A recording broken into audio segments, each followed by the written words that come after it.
marka xiga dareenkayga aad ayuu u kacsan yahay maxaa yeelay waa faraxsannahay marka saddexaad oo xiriir ayaan ku guulaysanay horyaalka dalka runtii waa taariikh wanaagsan waxayna iiga dhigan tahay runtii macal tiimka inaan ku dabaaldegno guushaas wax aad u weyn runtii sanadka oo dhan ayaan sugayno guushaas oo kale inaan gaarno marka ilaahay ayaa uga mahadnaqaynaa runtii waa sidaa sheegtay 3 sano xiriir ayaan ku guulaysanay horyaalka dalka mana aha kooxda macalinka markuu dhisayo macallin walba falsafad ayuu isticmaalaa hadday kooxdaada shakhsi ay ku xiran tahay waxay noqonaysaa koox qof ku taagan laakiin mar walbaba kooxda waxaa loo dhisaa koox ahaan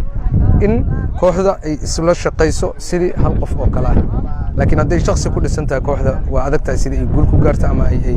koob ku qaaddo hadday shakhsigaas weysana waxay noqonaysaa kooxda inay u dhutiso ama ay noqoto inay horyaalkaas aysan ku guulaysan marka mar walbaba waxa aan ka shaqeyno waxay tahay inaan tiim ahaan u shaqeyno oon individualiga aan fiirinin inta badan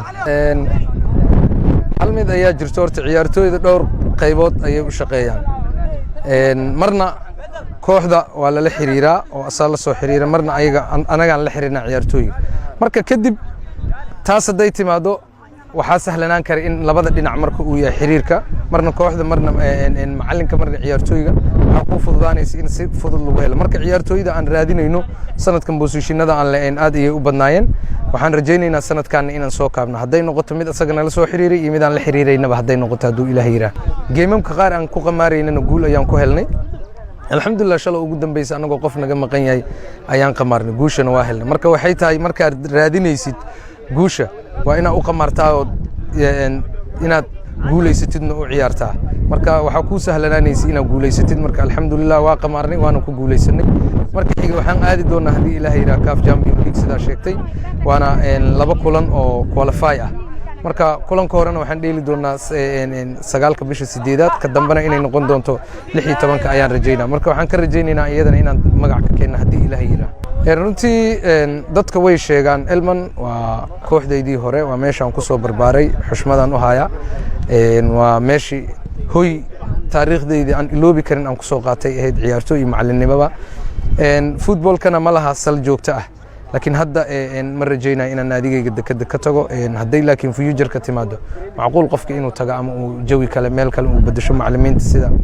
normaliga way wareegaan oo businesska kubadda cagtaana saasa laakiin hadda ma filayo contractigayga wuu soo dhamaaday laakiin waxaan rajaynaa in kooxda contract kale aan u saxiixo oo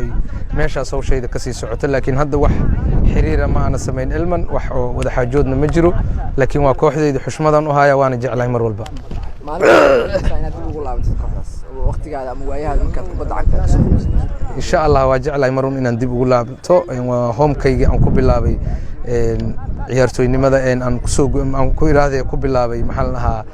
inaan macallin ka soo noqdo inaan ciyaartooy kabtan ka soo noqday maamul aan ka soo noqday waxa kaliya ka noqonin waxay ahayd inaan ka noqdo maamul gudoomiyenimo marka meesha aad saas ka soo noqotay si sahlan kuma iloobi kartid muddo ku dhawaad 18 sano ayaan ku soo qaatay marka way adagtaa qofka inay maskaxdiisa si sahlan uga baxdo ama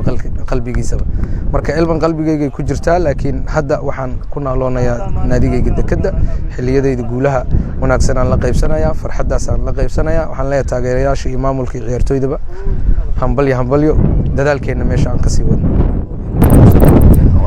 guulaysteen horyaalka macalinka xilli ciyaareed ciyaartooy ugu jecel yahay ama favorite way xilli ciyaareedkan waa kuma xidigii ugu jeclaatay Bariyo Cali taas dib ayaa idinkaga soo sheegay laakiin hadda selectionkii ayaan wadaa ninka waana sameyn doonaa in ciyaaryahanka ugu fiicnaa tartanka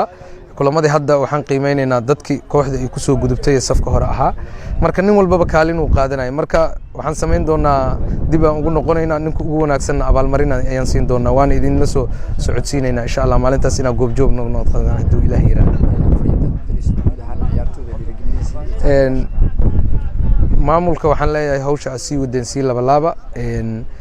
macallimiintana waxaan leeyahay hadda ayaan rabnaa inaan sii fikirno mar saddexaad waa qaadnay mar afraad sidii aan ku qaadi lahayn falsafadaas haddana inaan la nimaano ciyaartooydana waxaan u sheegayaa inay hadda shaqo diyaar u noqdaan hadda ay kow tahay wixii hore laga gudbo inaan difaacno horyaalnimadeena marka saddexaad oo xiriir ah marka waxaan rajaynaa insha Allah intaas isi ka sii wanaagsan aan ku sii qaadano taageerayaashana adigana waxaan leeyahay waxa inta ku soo gaarnay waa codkiina iyo dhiirigelintiina mar walbana garab taagnaada tiimka insha Allah